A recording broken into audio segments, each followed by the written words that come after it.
Yeah, no. It's going to be it's a small, Larry, yeah. starting. Wait. I just want to have for the cutting. Yeah, but I have to turn on the recorder first. Yes, these are recording, not yours. Yeah. Okay, Barry. All right, listen, I'm going to lead you through it. So don't worry, we can stop and start as we go. Okay. And then I'm going to try and make a half hour of the production so that people can sit and watch it. Yeah. In first offense, we're going to start with Barry's books. And he's going to hold up his books and just give a brief description of what the book is about. Okay? And then we'll take one book at a time and talk a little bit about each book. And you'll ask him questions as he talks about his book. Fine. Okay? Yes. And then we have her. Okay? I'm not sure. I'm not sure I have. Okay. Right. Don't worry about it. We'll stop and start. So, Okay. Okay. Barry, you do the zoom in on Barry. Barry. Do the introduction. Hello, I'm Barry Shaw. I'm from Manchester. Wait, I'm from Manchester, and I live in Israel. Right? And these are books that I've read, books that I've written. So there. And then we'll stop. Okay? And then we'll take, perhaps you would like to tell a little bit about what you're doing now as a person, what you're working with, and the organization that you're working with, right? And talk a little bit about that. Isn't that what Kristina is going to ask him to do? Yeah. All right. Oh, so I'm asking the question. You're So this is an asking interview, okay? Yeah. Do you want to make in any part of this what I have to say particularly relevant to the viewers in Sweden and their perception of Israel and what's going on here, which is totally at odds with maybe what they're being fed by the Swedish media and the Swedish government? Yes, that is fine. And then we have a Swedish person here. Particularly the foreign minister. For the sake of... You can blame me. No. For the sake of not being blocked on the internet, keep it politically correct. I'm not. I'm not politically correct. That's the problem. Listen, because the politically correct is politically incorrect. I put a video on the internet or on the television. Yeah. From an American. Someone was talking about we have a lot of rape in Sweden. Yeah. And the communists were on me in a minute, trying to stop me. They were writing letters to the newspapers. What? You're not allowed to say a Muslim raped anybody. Okay. Could I ask you a question, for instance? Is it true that 40% of the people in Swedish prison are what's called foreigners? No, you couldn't ask me those questions because I wouldn't know them. Because what? I wouldn't know the answer. Well, apparently the statistic is that 40% of Swedish prisoners are foreigners. Yeah. Right? Oh, probably. Like, I don't know, Americans and people from Hawaii and Japan. They're not foreigners. Probably more. They're not. But the Swedish mind doesn't want to hear that. But you have to open the Swedish Swedish mind. mind. They know that.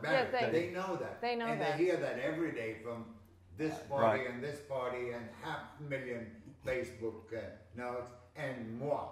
But the point I will make in some form or other throughout this interview is whereas you people in Sweden are perfectly happy to go blindly and lose your own country, exactly. You have a government which is telling us to lose our country, and I'm sorry, we're not going to lose our country. Exactly. Let's go, Larry. That's very good because it's exactly the way the older people see it in Sweden, but the younger people don't see it. No. They will.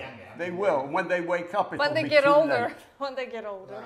When they too late. You know what I say? You know, anybody who starts socialist at the age of 30 hasn't got a head, and then they don't have a heart, or the other way around. Okay. Kristina, welcome to the program. I'm Kristina1, and I'm with Barry Shaw in Israel. Netanya is on the cliff tops of the Mediterranean, under the shadow of Palestine. Yeah. Okay. Now we'll get through the first part. First part of it is the introduction. Okay. Okay. You can do it 2 times. If it doesn't work the first time, don't worry about. Don't get down. All right. Okay, wait. So I introduce myself. I say I'm sitting here with Barry in Netanya, 16 kilometers. Of the Mediterranean Sea. 60 kilometers just west of the West Bank. How many? 16 kilometers. Yeah. Yes. And wait. And then I will take. When you say that, we're going to get pictures. We're going to put the pictures that he has. We'll Yeah. show where it is. We'll clip that in. Yeah. And then We'll take this. you can start from there. You can say, Barry Shaw, explain how close we are and what would happen if we were to give this area to the Palestinians. But he has to introduce himself first. Yep. Yeah. But first we do the introduction. Yes. All right. Okay. And then when I'm talking about that, you will have these pictures to introduce into Exactly. the... Yeah. We will have So I'm going to introduce myself. I'm going to ask you to introduce yourself, and then I'm going to say where we are. Yeah. And then I'm going to ask you, could you explain what does that mean for you who live? Right. Okay. All right, let's Yeah. go. Welcome to the evening's show, or welcome to the show. Welcome to the show. Welcome to the show. Ska vi säga det på svenska? Yeah, you can do it in Swedish. Remember, but they might want to have it in Okay. English. I can do it all in English and I'll subtitle it. All right. Okay, English. fine. All in English. Okay. Okay. Fine. Okay. Now Let's go. And I'm looking there. Okay. Hey, hi. Sorry. Hi, and welcome to this show. My name is Kristina Toledano Åsbrink, and I'm here in Netanya with Barry Shaw. Could you, maybe you could introduce yourself, Barry? My name is Barry Shaw. I'm living here in Netanya, over the cliff tops of the Mediterranean Sea, center of Israel. I'm the Senior Associate for Public Diplomacy at the Israel Institute of Strategic Studies, and I'm on a mission giving people throughout the world the facts and the information they need to make an intelligent decision on their opinion of what's going on in the Middle East, and particularly Israel. Okay. Now, so we're here in Netanya. The Mediterranean is just in front of us, and 16 kilometers behind us, Yep. to the east, is actually Palestine. Exactly, or outside my kitchen window. outside your kitchen window. Yes. So Palestine, that being Samaria, the Samarian mountains in this case. Yeah, you have to realize when you see a map of Israel that Netanya is on the vulnerable Sharon Valley coastal plain, stretching from Gedera, which is just south of Tel Aviv, up to Haifa, which is north of here. We're midway between Tel Aviv and Haifa on the lowland. And, I suppose you and your viewers have heard this notion that Israel, obstacle to peace, that we don't withdraw to 1967 lines, non-existent borders, to give the poor Palestinians a state. What they don't appreciate, first of all, the Palestinians are not a peace-loving people. They haven't advanced any peace at all. Their sole motivation, and I will come to this and I'll explain it later on, of the proof and evidence of this, is the destruction, stage by stage, of the Jewish state. But how does that mean strategically and geographically? Because as you quite rightly said, about 15, 16 kilometers south of my apartment here are the high grounds of the Shomron Hills. Which are seen from your kitchen window. We and my organization have videoed and photographed to show a naive world the absolute vulnerability of the central coastal plain of Israel, which includes Tel Aviv and the sensitive infrastructures, from the high grounds that would be Palestine on 67 borders. And if anything happens in Palestine, whether they continue their terroristic violence to come to the final, what they call the final solution of the Jewish problem in the Middle East, whether it's ruled by any Fatah leader, or even worse, becomes a Hamastan, another Gaza. You will see by some of the photographs that we have taken from this so-called Palestine, overlooking Ben Gurion Airport, And if somebody stands there with a simple RPG rocket and brings down a plane or hits a plane, who's going to fly into Israel tomorrow? Mm. Would your people in Sweden want to fly into Israel that had just been bombed from the heights overlooking Ben Gurion Airport? We would probably be the first Absolutely not. Withdraw, yes. Absolutely not. So one has to be informed intelligently of what this stupid notion of a 67 bordered Palestine actually means in real terms. Mm. Unfortunately, people are being naively led to believe that peace can only be attained with this end in mind, and it's absolutely untrue. Barry, you started this passion for this question. Yes. You told us that during the 1990s and the Oslo Peace Accords and so forth, well, most people, I presume, were very happy with or they saw it as an optimistic opportunity, maybe, but something happened. You're quite right, and I have to admit to a mea culpa, because I was a naive peacenik in the good old days. Okay. And I trusted the world leaders to deliver us peace. And we agreed to allow a known terrorist who had murdered Israelis and murdered Jews back into the area again because he was exiled in Tunis. His name was Yasser Arafat. Mm. And we all clapped when he signed a White House agreement and shook hands with Yitzhak Rabin. And we thought peace at last with the so-called Oslo Accords. All right. I didn't know at the time that he went from Washington, D.C. to Johannesburg, South Africa, and gave a speech in a mosque. And he told the audience there, in Arabic, that the Oslo Peace Accords was nothing but the agreement of Habadiyah.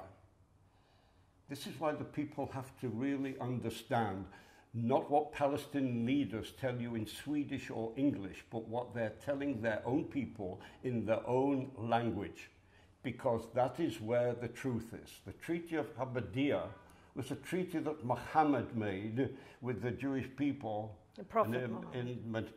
Peace be upon him. Mm. That he made this agreement knowing that he would tear it up when he could come back with greater forces in order to continue his conquest and murder the Jews. So and he tore up this agreement. I just want so people to know the truth of Islamic history. Mm. And I would defy anybody who is an expert on Islam to deny what I'm about to say. When he came back and he conquered the Jewish tribes over there, he committed one of the biggest crimes, bigger than ISIS has done. He took 800 Jewish men and boys, and he had a mass beheading of 800 Jews there. This was how the Treaty of Habadiyah is treated in Islamic circles. They have an expression called taqiyya, which is acceptable in Islam to deceive the unbelievers. And this is exactly the language that Yasser Arafat used when he got off his plane from Washington, D.C. after signing the Oslo Accords and went there. And we found out that he carried out what he called the Intifada, which is a terror campaign. And that terror campaign came into my hometown here of Netanya. From where? From his terrorist and suicide bombers that were being trained and indoctrinated 14, 15 kilometers from here, out of my kitchen window at a place called Tulkarem. Yeah. My wife was almost killed when she was making her way to the shopping mall for the first of 2 suicide bombings that went over there that killed 30 people.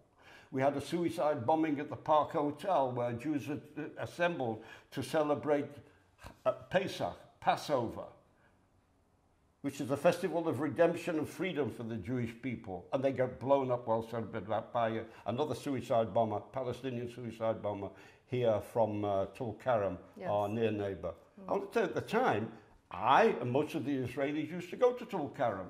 We got there we did our groceries, we bought our house provisions, we brought people from Tulkarem, the Arabs there to do work like the tiling in apartments and things like this.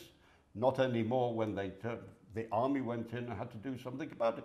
But at the time, what was going on here? And this is why a close friend of mine, Dr. Mordechai Kedar, told me, like I said, I mentioned before, don't listen to what they're telling, Yasser Arafat is telling the BBC in English. Listen to what he's telling his own people in their own language. That's where the truth is.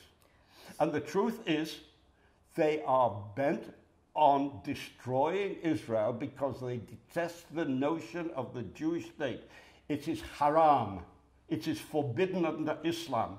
This is what Yasser Arafat told the people, and this is what Mahmoud Abbas is telling his people today. So you're unfortunately, because of all this, I became the co-founder of the Netanya Terror Victims Organization. So I know of what I speak. So you're actually saying that what Yasser Arafat did, what he cheated both his own people and the Jews, Israelis, out of peace, this is something that continues. You see it on a daily basis.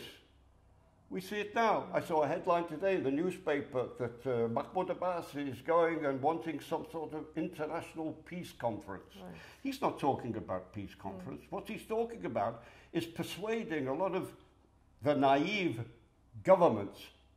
The third world governments, we don't expect much from them. Yeah. But the naive European governments, governments like Belgium, like Sweden, like a lot of the European countries who buy this nonsense that he's giving them.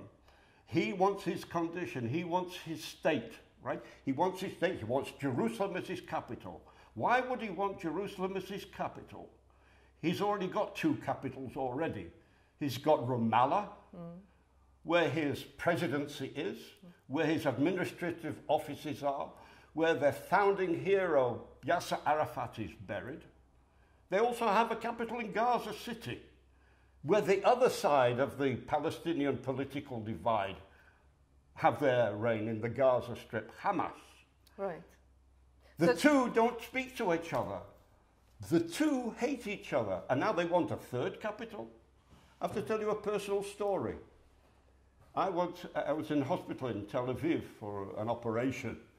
When I was covered and I was wheeled back to the ward and I opened my eyes, I found that in the neighboring bed to me, there was a young Arab boy with his mother from Gaza. They had just had a civil war over there where Hamas and Fatah were killing each other. And the Israeli army had to go in there and break it up. So they had to the injured people were in the hospital I was in. And the boy next to me had a bullet that went through his mouth and one went through his body over here. And I understood from him that he was one of the Fatah people who objected to Hamas taking over because they had an election. Shall I tell you, in the only Palestinian elections in 2005, 12 years ago, was their last national election. Should have carried on 4 years, 5 years maximum. Right. Mahmoud Abbas is ruling without any democratic association because the people voted for Hamas and they wanted to take over Gaza. Fatah won't let them take over the West Bank, but they wanted to take over there. And you know what they were doing? They were killing the Fatah operatives. They were throwing them off rooftops. They were battling each other. And as I walked round the ward, I found the wards were full of Arabs from the Gaza Strip. Some were Fatah, some were Hamas. The Hamas people who were being treated by Israeli doctors and everything had Israeli security on the gate, on the doors to their wards, in case some of the Fatah people wanted to go in there and kill them. So let me get this. I mean, this is the political divide that's going on right now within the Palestinian Authority. And yet your government is saying, well, we're the obstacle to peace. We should withdraw to 67, have them have part of Jerusalem as their capital, and whatever will be, will be. How naive can they get? So, Barry, you have written quite extensively about all the aspects of this situation. So, you have written 5 books. Yes. Could you introduce them to us? Okay. Well, the first one I wrote was called Israel Reclaiming the Narrative. And I wrote this one because I got so fed up of people telling me or preaching a narrative which was totally untrue. So the subtitle of the book here is Exposing the Big Lie and Their Perpetrators. I wanted to get into the weeds and expose who is telling this nonsense that talks about Israel being an apartheid state, ethnic cleansing, and all these sort of things. And I backed this up with another book that I wrote, which was called, and I don't have any copies right now because it's out of print, but I've got to get more printed over here. But the books are available on Amazon, called BDS for Idiots. Okay. All right? The people who profess all the time that they should boycott Israel because of whatever, ethnic cleansing. BDS, boycott, divestments and sanctions movement. Right. It was started about, they're human rights people. They're really only, doing it in support of the poor Palestinians. And it's the Israelis who are the criminals of this. But if you listen to Omar Barghouti, who is the founder of the BDS movement, he has said quite clearly, the aim of the BDS movement is the annihilation of the Jewish state. That is Omar Barghouti. And Omar Barghouti studied where? He studied in Tel Aviv University, which is in Israel, which makes him a total hypocrite. Right. But however, the point I make in these books, especially in the BDS for Idiots, is, I was 2 or 3 years ago, I was giving a talk in Amsterdam. Yeah. At the Liberal Jewish Center. And I had 3 members of the leading members of BDS movement infiltrate the talk. One of them had a brown shirt, which for me as a Jew, being in Holland at that time, is a very significant color. Yes. Because they had the brown shirts having the boycotts in Europe during the First World War, Second World War against the Jews. And here's this guy walking in, and he had a sticker here of a Palestinian flag with boycott Israel on. And I gave my 40-minute talk, and then I had questions and answers, and he put his hand up, and I allowed him to speak. And he gave the usual talk about Israel being an apartheid state, ethnic cleansing, all the other cants and nonsense about the illegal occupation of Gaza and oppressing the poor Palestinians. Right. And I decided there to actually not talk about Israel, but talk about the things that he was saying. And so this is an interesting exercise, because I said to him, you really support the Palestinians? Yes. And you say, boycott Israel? Yes. So I said, you talk about Israel as apartheid state. I said, do you know where real apartheid is being applied against the Palestinians? Try Jordan. Why Jordan? Because Jordan is a country where about 1.5 million Arabs who profess to be Palestinians have been living in refugee camps for 70 years, since 1948. How can you be in an Arab country like Jordan, be kept in refugee, stateless, most of them not allowed higher education, not allowed government jobs? That is pure apartheid. So I said to the guy in the hall, if you really profess to really support the Palestinians, have you ever demonstrated outside the Jordanian embassy in Holland? Not once. How about ethnic cleansing? You want to know where ethnic cleansing is being applied daily against the Palestinians? Try Syria, who have been barrel bombing refugee camps in Syria. Have you ever protested against the Syrian embassy in The Hague? Not once. But you love the Palestinians. What about the illegal blockade of Gaza? We Jews are supposed to be intelligent people. We know if we had a blockade, legal or illegal, we would know how to operate it. I asked him, I said, tell the audience here, how many trucks a day go into Gaza from Israel? And I waited for a reply. I said, give it your best shot. He didn't know. He knew. He didn't want to tell the audience. So I told him. Under the best authority at that time, between 800 and 1,000 trucks a day rolling to Gaza from Israel. On a daily basis. How's that for a blockade? I said, but you know where a real blockade is taking place in Gaza? Egypt. How many trucks a day go into Gaza from Egypt? Zippo. How many times, you are a Palestinian lover, how many times have you protested to the Egyptian government in Holland about their blockade, legal or otherwise? Not once. So I said, the three issues, the BDS main messages about ethnic cleansing, apartheid, illegal blockade, when it applies to the other countries, they're silent. In other words, I told you, you're a hypocrite. And you're not only a hypocrite, you're an anti-Semite. Because the one country you protest against, wrongly, factually wrong, is the Jewish state. And that, for me, makes you an anti-Semite. And then I turned to the audience and I said, what I've just given you is common sense and simple facts. And you Jews of Holland are the ones who should be speaking up and condemning and challenging these lies against Israel, whether it's from the BDS or from your politicians or from your media, and you are silent.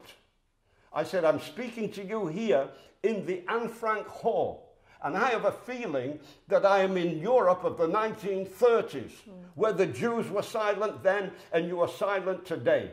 Then they were picking on the individual Jews. Now they are picking on the collective Jews, but it's the same Jew hatred behind it all. And that's why I wrote the book, the other book here, the Black Book, Fighting Hamas, BDS, and anti-Semitism, because people are operating anti-Semitism where they deny I am not a anti-Semite, like the Swedish foreign minister, for instance, where the only country she condemns in the world is the Jewish state and has nothing much to say about Syria, Iraq or the other. And the Swedish government are leading the protests in the United Nations and the European Union against one country, Israel, and giving the Palestinian terrorists a free pass.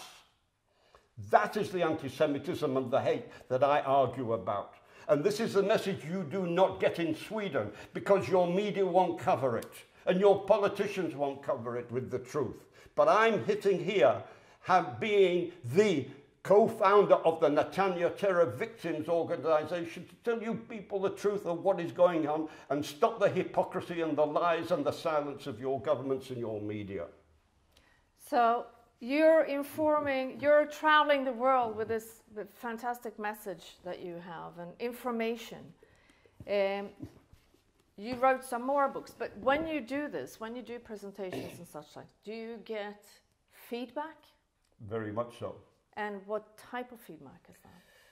Is it I've had to open now about, for instance, one of the easy ways to get a message out is Facebook. And I'm going to say this, I'm going to have people protesting to Facebook to close me down. I've just come out of Facebook prison for 30 days for telling the truth. Welcome back. So, but I'll take this up. So, you know, we'll open up other Facebook pages. But we have about 40, some in my name, some other names, where I give the information over there because it's vitally important. I think it's vitally important that people get the message of the truth or the reality. I believe in real politics. I used to believe in fantasy politics, right? Before I came to before actually the reality of life came with Palestinian car bombs and suicide bombers in my town here in Netanya. And it's always our fault, right? You know, somebody once told me that if you're a socialist up to the age of 30, you haven't got a heart. But I'm here to tell you, if you're a socialist over the age of 30, you haven't got a head. Okay. Because you can't exist, you can't run your country and your world out of a naive vision of some utopian future, because there are too many people with evil intent to take advantage of your naivety, Right. both externally and internally. And I see this happening country after country in Europe. Yes, so anti-Semitism is on the rise in the name of anti-Israelism, and you actually wrote more books. Yeah. Yes, so your fourth book, I think, Yeah. is this one, If- 1917. I wrote this book last year, 1917, From Palestine to the Land of Israel. I wrote this because 1917 for Israel and the Jewish state and the birth of the Jewish state was a very significant year. And last year there were a number of major 100-year anniversary celebrations going on over here. And I thought it was about time to give a real historic perspective of what happened over there, because what happened at that time really affected what has happened since. And I think, you know, sometimes I say, sorry, we Jews tend to be a bit arrogant. We say, you know, look what we achieved, we did it all and everything. Yeah. But I think there's a time to be a little bit modest and real about things. And what happened at the time was that I acknowledge in the book what I call the extraordinary early struggles of Jewish and Christian heroes to establish the state of Israel. At that time, this area wasn't Israel, there wasn't a Palestinian entity. It was, prior to 1917, a backwater, a barren place belonging to the Ottoman Empire. It was a district of Greater Syria, an empty place. There were commercial centers in Haifa and the port of Haifa and Jaffa. Jerusalem had a Jewish majority. But around the land there were Bedouins with their flocks and sheep and goats and camels and everything, and some Arab workers working the land. But by the turn of the century, the Jews were coming into the land, mainly from Europe, to escape the anti-Semitism, the pogroms of Russia, and started to develop the land on a collective basis, right, an open industry. And what happened then is that the Arabs started coming in from the surrounding areas to take advantage of the work offered to them by the what's called the Zionist enterprise at the time, or in the factories, or in the industries, or the land, to help or give services to the Jewish enterprise. And basically, they were economic migrants, like you have today, basically, right? But refugees, they come to find employment and work and whatever, which is fine. They didn't come to reclaim any land. They didn't come to claim any Palestinian state that they had lost many years ago, or they had 450 years under the Ottoman Empire to either negotiate or claim Palestinian statehood. Nobody ever did.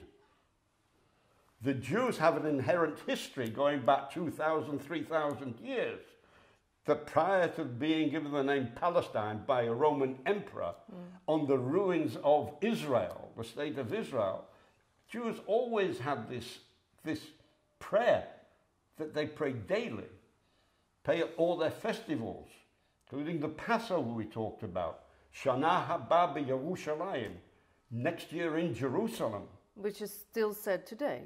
Which is obviously still today, but it's been said when the Jews were in exile throughout the world in the diaspora for 3,000 years.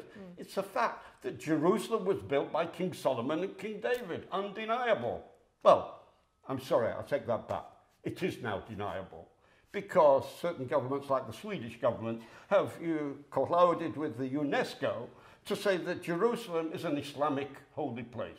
Oh, and maybe okay for the Christians as well, because Jesus was there, I think UNESCO with no mention of the Jews. has to... So, you know, this denial is going on today, but we Jews know the truth. And what I appeal to the ordinary person who's watching this video is just be honest and take the truth. Because your leaders are being seduced in a corrupted and cynical political manner. And this book brings out the truth. And the acknowledgement I wanted to make was that a window opened up, because the greatest power at that time was not America, it was Britain. And if it hadn't been for a Welsh Baptist and a Scottish Presbyterian, Okay. there's a grave doubt whether Israel would have been a state. Because the Welsh Baptist, his name was David Lloyd George, man of Welsh origin, born in Manchester where I was born, who became the Prime Minister. And he invited a Scottish Presbyterian by the name of Arthur Balfour to be his Foreign Secretary. These people were raised from childhood in Victorian Britain on the understanding of their religion and faith, which believed in the redemption of the Jewish people to their home in Zion. They were corroborating what I just told you. Right? They were born on the hymns of the Wesley brothers, John and Charles. Their psalms talk about the return of the Jewish people to Zion, and the Messiah wouldn't come until this was achieved. Lloyd George said, don't forget, this was the time of the First World War, where Britain was losing badly on the Western Front. He met Chaim Weizmann, who was a leader of the Zionist movement in Great Britain.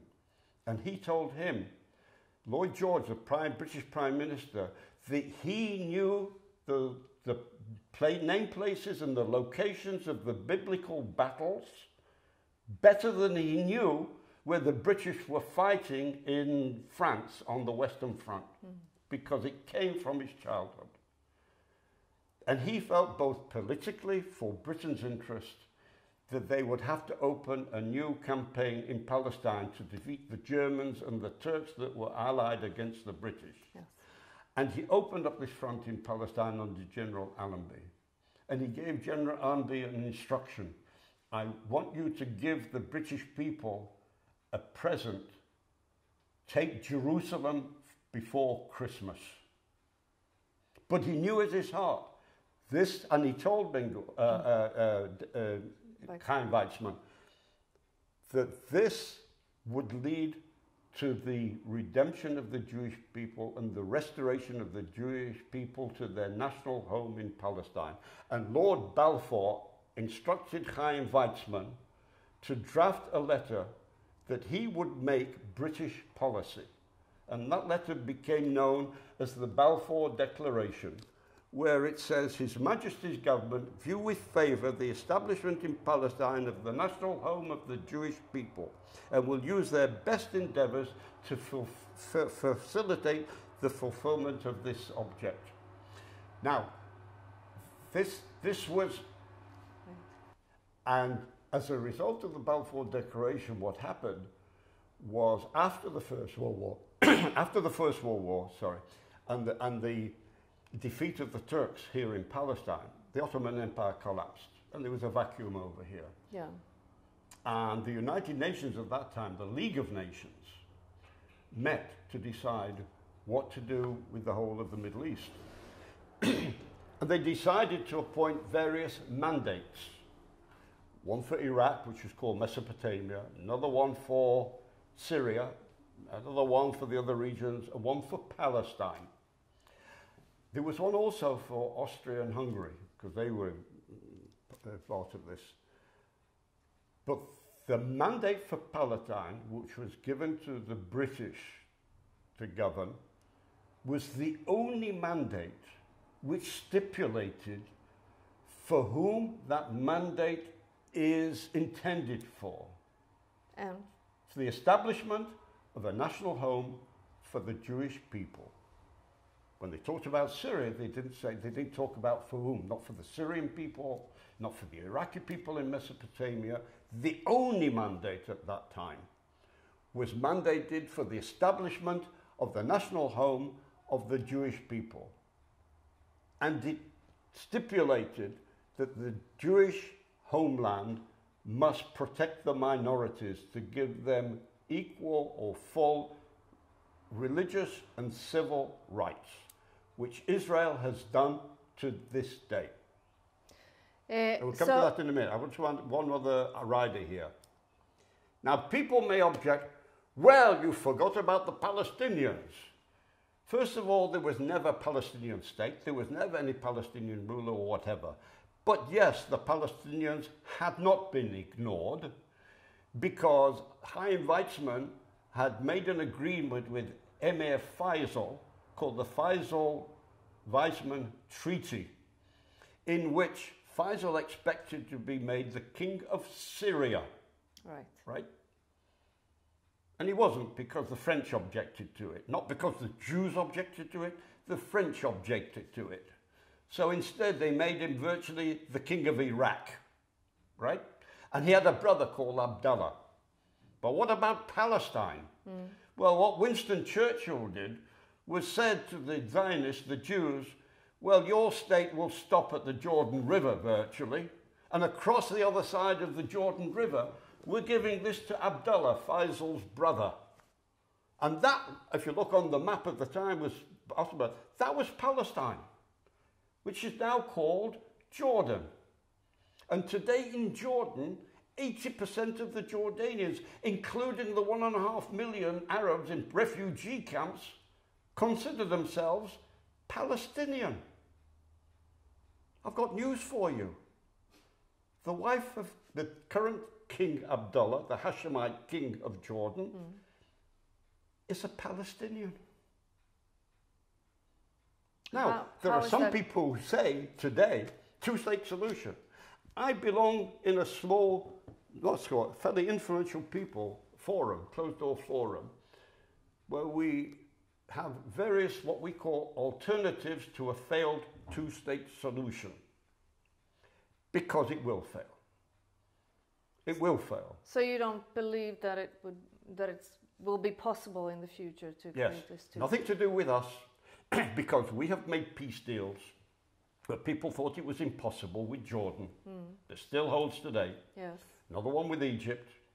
Despite the Egyptian people themselves are some of the biggest anti-Semites in the world, right? We still have a peace treaty that lasts. We have had successive Israeli prime ministers who have put out their hand to the Palestinians and say, make peace, but you have to compromise and you have to recognize and acknowledge you will be a neighbor of the Jewish state of Israel, and they refuse to do so. There isn't a complete Palestinian entity to make peace with. It has always been divided. When they're not hating us, they're killing each other. So we would want peace. And the emphasis of your governments ought to be, prove to us that you can convert these Palestinians, whether it's the ones in Ramallah and the ones of Hamas, to be genuine peacemakers. And then the Israeli public may be interested to making the dangerous concessions that we have started to make up till now, because we've been pressured to do it, and we're in a far more vulnerable situation now because of it. Just look what happened when we were being attacked from Lebanon, and we withdrew from Lebanon. Today, Hezbollah is in virtually ruling the Lebanese government, and there are 160,000 sophisticated, lethal, accurate weapons aimed at us from Lebanon. We withdraw from the Gaza Strip, and everybody told us they would be given their protection. Now we have Hamas and Islamic Jihad and even ISIS in the Gaza Strip. Only the other day they were firing rockets at us from there. Now we've got Iran on our border with Syria, on the Golan Heights. You're asking us to take another step and withdraw to what did you say, 16 kilometers from my house over here, that it's going to become another Hamastan? Forget it.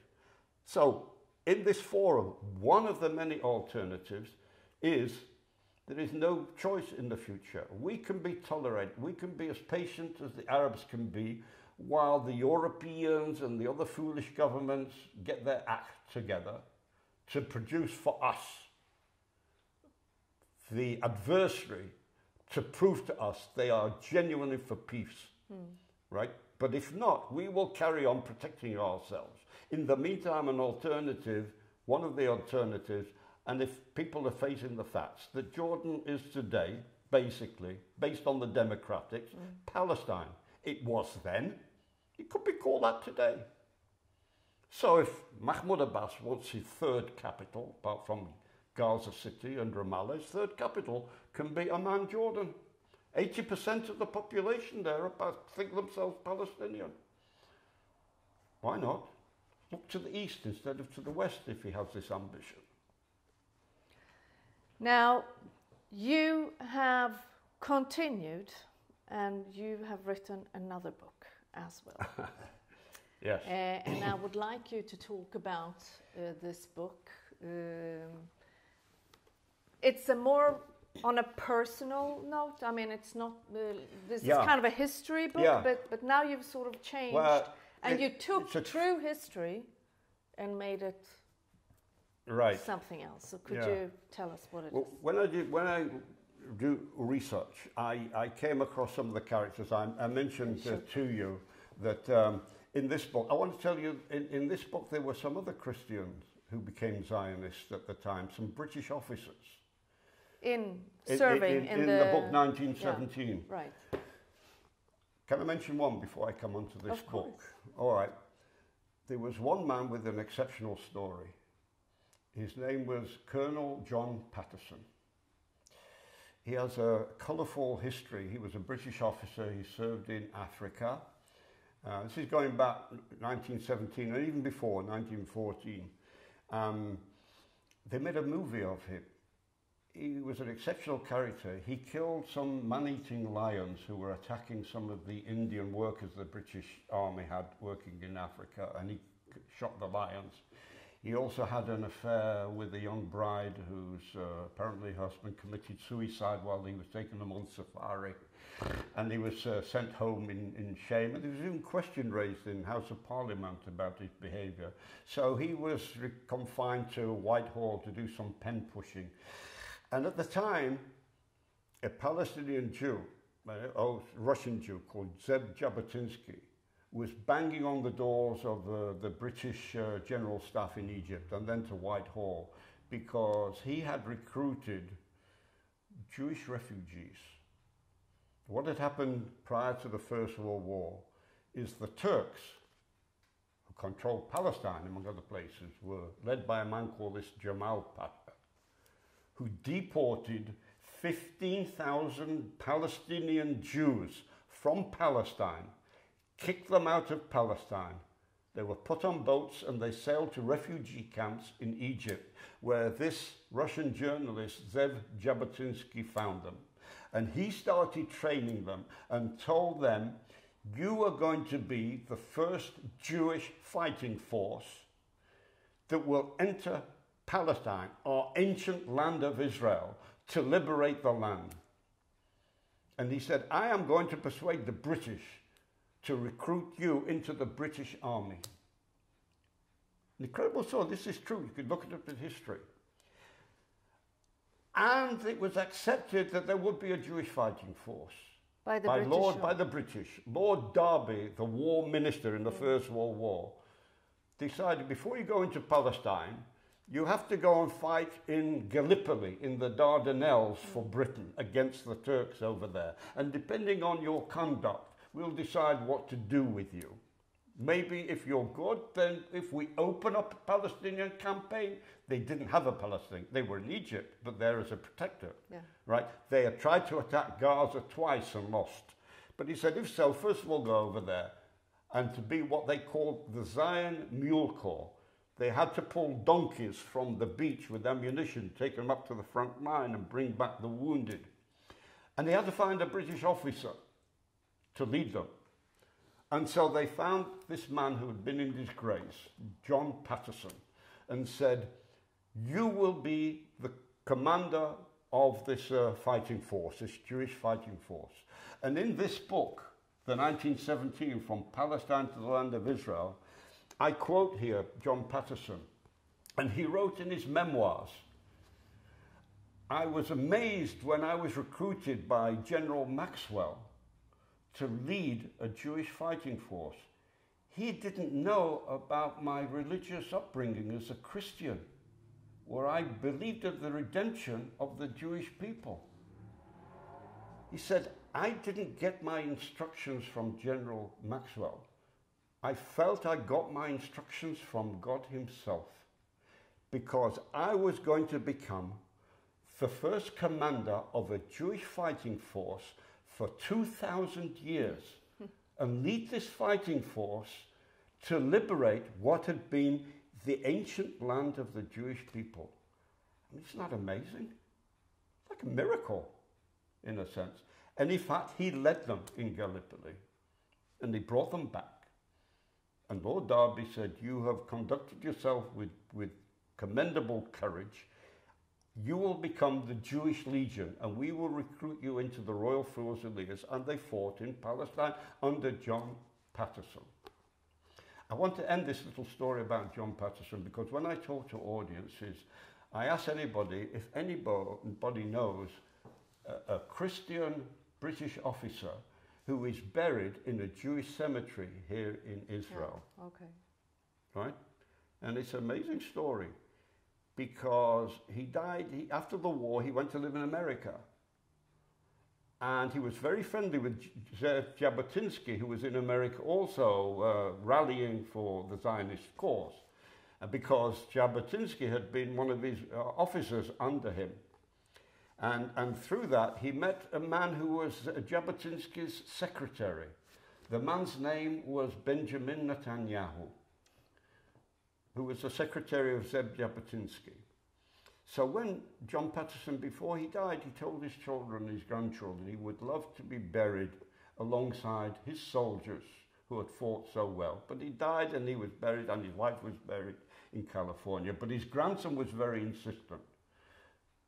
And he tried to find, against all odds, a way in which his father could be reinterred somewhere in Israel. And his message came to the attention of the Israeli Prime Minister, Benjamin Netanyahu, right? Who was the son of Benzion Netanyahu. And the connection was that Benzion Netanyahu was also a personal friend of John Patterson. And when Benjamin Netanyahu's first son was born, he invited the Christian, John Patterson, to be one of the godfathers. And they named the son Jonathan. John for John Patterson, and Nathan for Nathan, his Benzion's wife's father. And he came to the Brit Milah, which is the Jewish christening, if you want to call it that. And he gave his godchild a silver Jewish Kiddush cup, a drinking cup. Yeah. So the connection was there, and Benjamin Netanyahu knew this story personally. And Benjamin Netanyahu made the arrangement that the remains of John Patterson and his wife be flown to Israel, and he lies, you can visit their graves in the Jewish cemetery at Avichai, where he lies next to the Jewish soldiers of the Jewish Legion that he led at that time. It's an incredible story. So, but coming on to the book you told me about, this book, sometimes my wife is right about a few issues, and she told me that I'll never make a fortune writing these historic documentary non-fiction books. I have to write a sloppy sort of romance. So in the research I did, I discovered that during the First World War, helping the British here in Palestine was a large network of volunteers Palestinian Jews who sacrificed themselves to supply the British with the vital intelligence they needed to plan their Palestine campaign. It was started by a man called Aaron Aronson, who, as part of his career, became an intelligence officer linked to the British intelligence in Egypt. And he had set up a major spy ring called the Nili spy ring. And because he was in Egypt, he had needed somebody to lead it. And the person who chose to lead it, actually she insisted to lead it, is his sister, her younger sister, called Sarah Aronson. Sarah Aronson became the only woman to lead a major espionage network in enemy territory, under enemy noses during wartime, ever. She was 24, 26 years old. She was very attractive. She'd had a passionate affair with a romantic figure whose fate you'll have to read about in the book. For some reason, again, you have to read the book to find out why she left Palestine. Yes. Zichron Yaakov, she lived, for Constantinople. When the war started, she felt she had to come back. And she found an escort to bring her back. And on her tortuous journey back, she witnessed the genocide of the Christian Armenians at the hands of the Turks. And she came back here and she reported to her brother what they're doing to the Christian Armenians, they are going to do to the Jews in Palestine. He had to go to Egypt. She took over the network.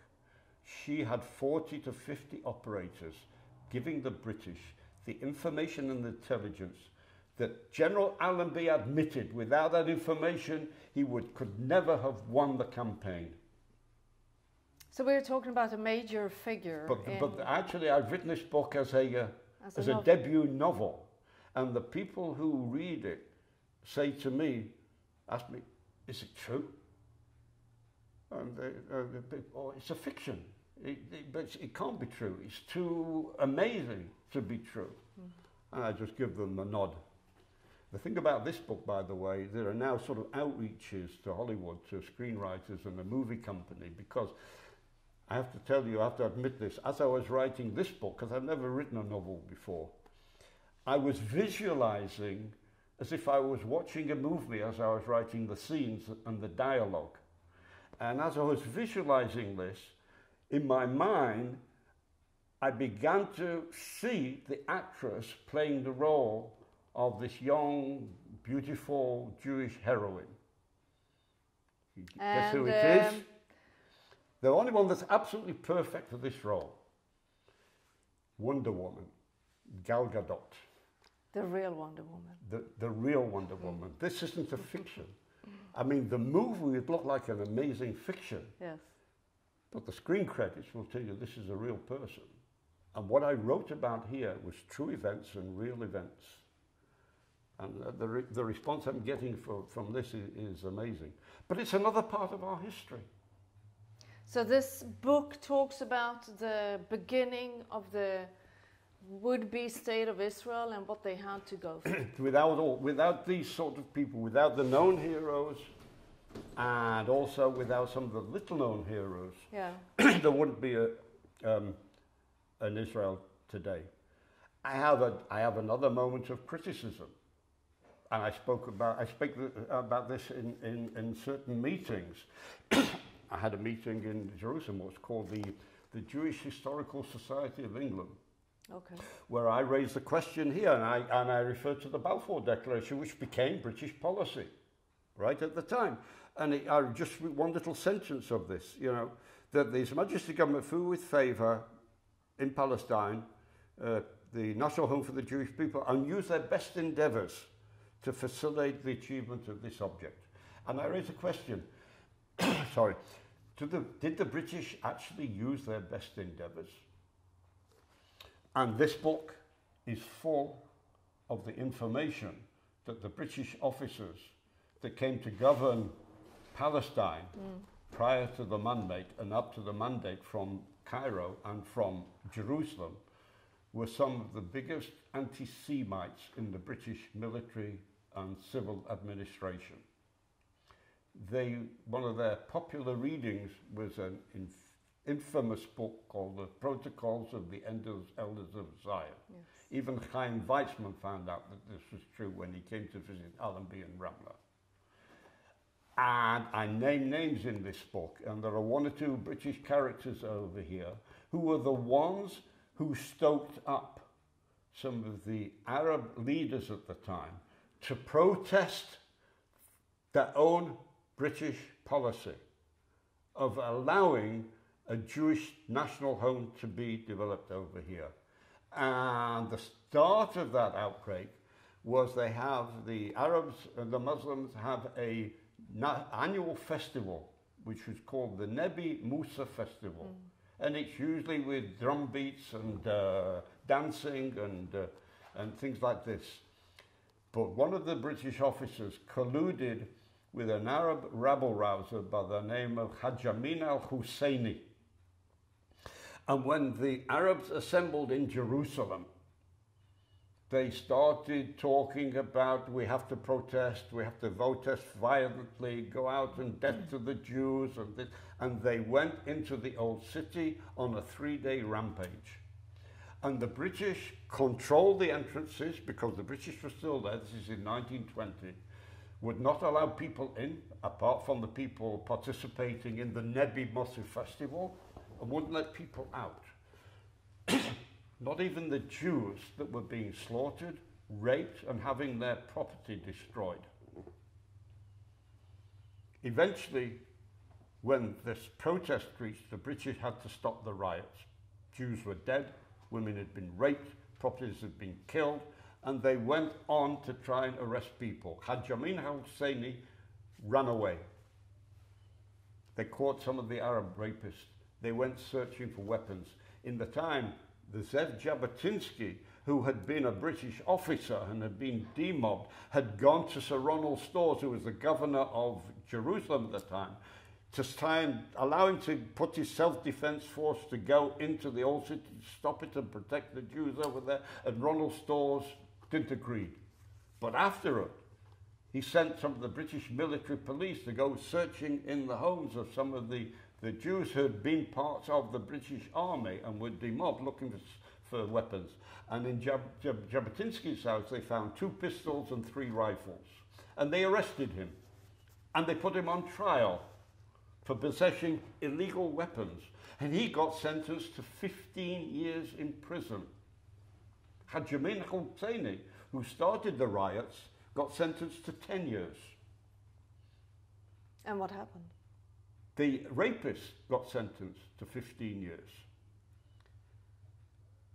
And there was a huge protest, global protest, so much so that the British had to rescind the sentence of Jabotinsky, and they deported him from Palestine, never to return.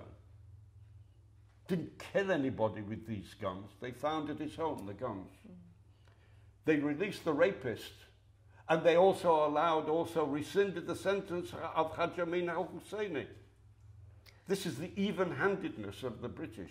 Incidentally, as a final thing, our friend Hajj Amin al-Husseini was later to sit at the feet of Adolf Hitler in Berlin at the outbreak of the Second World War to plan, as they put it, the final solution of the Jewish problem in the Middle East, in Palestine.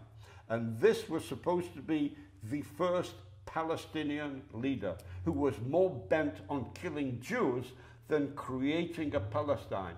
Even he didn't want to create a Palestine because he was still in support originally of having Emir Faisal be the king of Syria, which he was hoping would include all of Palestine anyway.